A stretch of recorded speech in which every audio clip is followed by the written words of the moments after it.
অসমৰ পৰা সৰ্বভাৰতত আটাইতকৈ বেছি এষ্টাব্লিছ হোৱা ক্ৰিকেটাৰগৰাকীৰ নামেই হ'ল উমা চেত্ৰী। আমাৰ বোকাখাতৰ সন্তান উমা চেত্ৰী।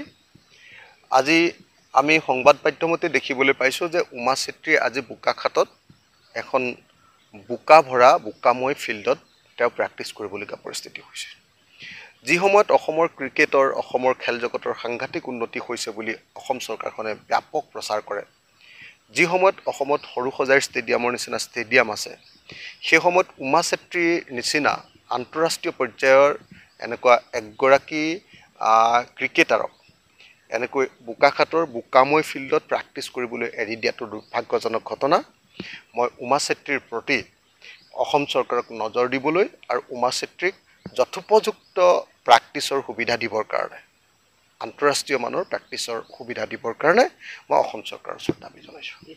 যি সময়ত আজি উমা চেত্ৰীৰ ঘৰত পানী উঠিছে আৰু যি সময়ত তেওঁলোকৰ গাঁও ডুবিছে, সেই সময়ত উমা চেত্ৰীক ডেফিনেটলি এতিয়া আন্তঃৰাষ্ট্ৰীয় পৰ্যায়ৰ এগৰাকী খেলুৱৈক তেওঁক গুৱাহাটীত ৰাখি অসম চৰকাৰৰ তত্বাৱধানত, অসম চৰকাৰৰ খৰচত, এছিয়ে আছে, অসম ক্ৰিকেট সন্থা আছে নহয় জানো, তেওঁলোক আছে, সকলোৱে মিলি মই ভাবোঁ যে উমা চেত্ৰীৰ কাৰণে ভাল আন্তঃগাঁথনি তৈয়াৰ কৰি দিব লাগে আৰু ভাল আন্তঃগাঁথনিত তেওঁ প্ৰেক্টিছ কৰি আমাৰ অসমৰ নাম উজ্বলাবৰ কাৰণে, ভাৰতৰ নাম উজ্বলাবৰ কাৰণে উমা চেত্ৰীক সুযোগ দিব লাগে।